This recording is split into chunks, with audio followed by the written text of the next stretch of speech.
Halo Sobat Misteri, kembali lagi di channel Tanya Misteri bareng gua Yami.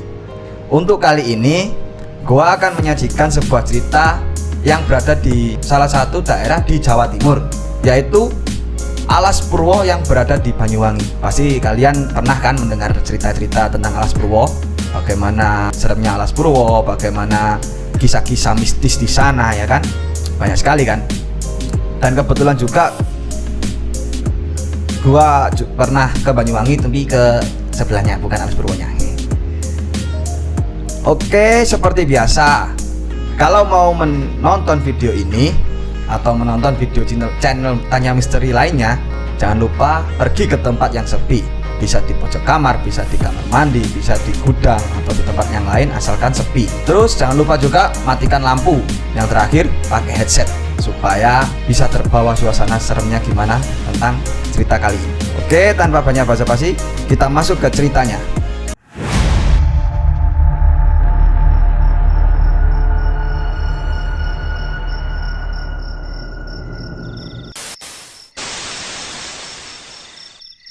Misteri Alas Purwo yang ada di Banyuwangi. Menurut cerita legenda masyarakat, nama Alas Purwo berasal dari kata purwo, yang dalam bahasa Jawa berarti permulaan, dan juga kata alas yang berarti hutan. Sehingga nama alas ini jika diartikan menjadi hutan pertama atau hutan tertua yang terletak di Pulau Jawa. Penduduk asli Banyuwangi menganggap hutan ini merupakan kawasan yang penuh dengan hal mistis dan dikeramatkan. Masyarakat sekitar percaya bahwa di dalam kawasan alas ini terdapat istana jin yang menjadi tempat berkumpulnya seluruh jin yang ada di Pulau Jawa. Oh, berarti ini intinya tempat meetingnya para jin gitu ya, tempat rapat atau base campnya para jin gitu.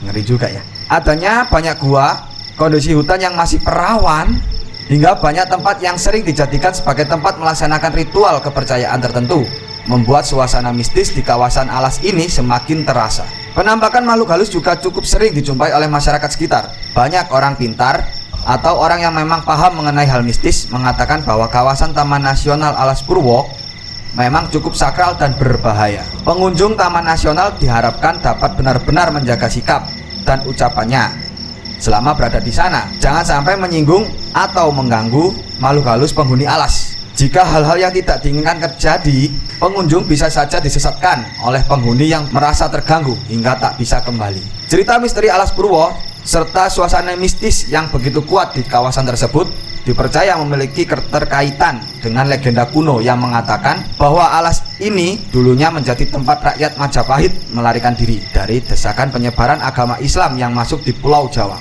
Di tengah alas terdapat sebuah pura yang setiap tahunnya selalu ramai didatangi oleh umat Hindu yang rata-rata berasal dari Banyuwangi dan Bali.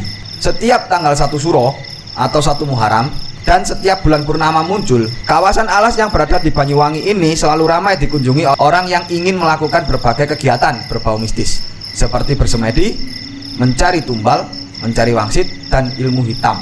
Ngeri ya, mencari tumbal. Bukannya tumbal itu di bawah ya, kok ini malah mencari? Kalau mencari wangsit mah enak, bisa kenyang gitu loh ya, bisa tambah porsi juga gitu. Dan berbagai kegiatan mistis lainnya. Berarti banyak juga kegiatan mistis yang dilakukan di sana ya. Menurut cerita masyarakat setempat, Presiden pertama Indonesia yaitu Insinyur Soekarno juga pernah melakukan semedi di Alas Purwo Banyuwangi. Konon katanya, dalam semedi tersebut Bung Karno menemui Nyi Roro Kidul, sang ratu penguasa Laut Selatan. Kegiatan mistis lain yang kerap dilakukan di lingkungan Taman Nasional ini adalah mencari pesugihan. Mencari pesugihan merupakan salah satu kegiatan yang paling sering dijumpai selain bersemedi. Bentar ya, kalau pesugihan kan biasanya itu pengen cepet kaya ya. Ini orang-orang kok pada pengen instan gitu ya. Kalau pengen kaya ya kerja gitu loh, jangan mencari pesugihan gitu. Buat apa gitu. Banyak orang rela datang ke Alas Purwo pada tengah malam demi meminta pesugihan kepada para penunggu alas. Orang yang datang mencari pesugihan bukan hanya berasal dari Banyuwangi dan sekitarnya saja. Banyak orang yang berasal dari kota yang jauh letaknya dari Banyuwangi, rela menempuh perjalanan panjang demi mencari pesugihan di alas yang penuh dengan ilmu magis ini. Di dalam kawasan alas terdapat sekitar 40 goa dan juga sebuah makam tua dengan panjang 7 meter. Gua Istana adalah satu dari 40 goa yang paling sering dikunjungi dan dijadikan tempat bersemedi oleh orang-orang yang datang. Hal tersebut juga terjadi pada makam sepanjang 7 meter tersebut adalah makam milik Mbah Dowo. Makam tersebut disebut sebagai pintu dari gerbang ritual mistis. Berarti kalau gerbang ritual mistis orangnya masuk ke dalam makam gitu dah. Namun isi dari makam Mbah Dawa bukanlah jenazah dari manusia. Isi makam tersebut adalah tombak pusaka milik Mbah Dawa yang dianggap sangat sakti dan memiliki ilmu hitam yang tinggi. Kepercayaan itu membuat kawasan makam Mbah Dawa selalu dijadikan tempat bersemedi dan mencari pesugihan. Banyak cerita warga Banyuwangi yang malang melintang mengenai misteri Alas Purwo Banyuwangi.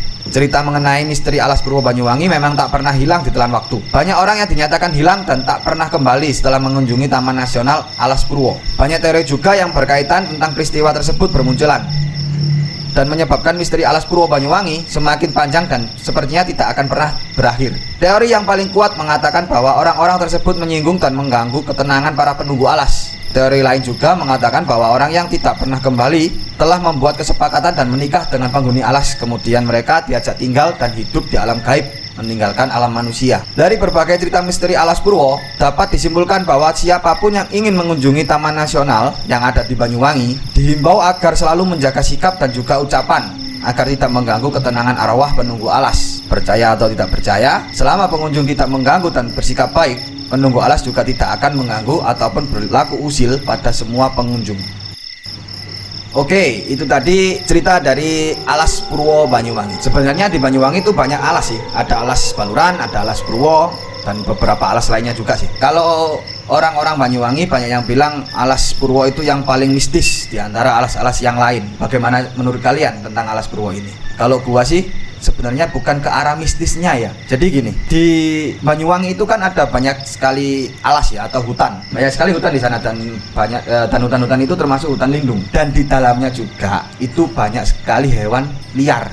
Hewan liar ini ada hewan buas, ada juga hewan biasa. Yang maksudnya biasa ini yang enggak apa ya, kalau ketemu orang lari lah gitu, bukan malah kejar atau gimana.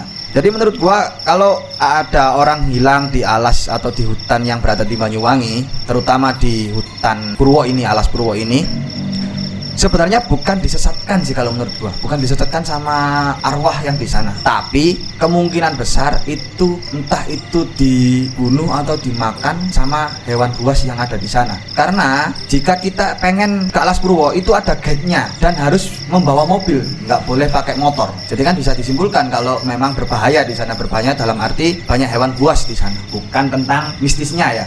Tapi ada juga yang bilang kalau di sana itu ada sebuah pagar dari bambu atau dari kayu gitu yang panjang pagarnya. Kalau kita melewati pagar itu katanya kita masuk ke dunia lain atau ke dunia arwah, dan itu sampai sekarang juga belum ada yang berani melewati gerbang tersebut atau pagar tersebut.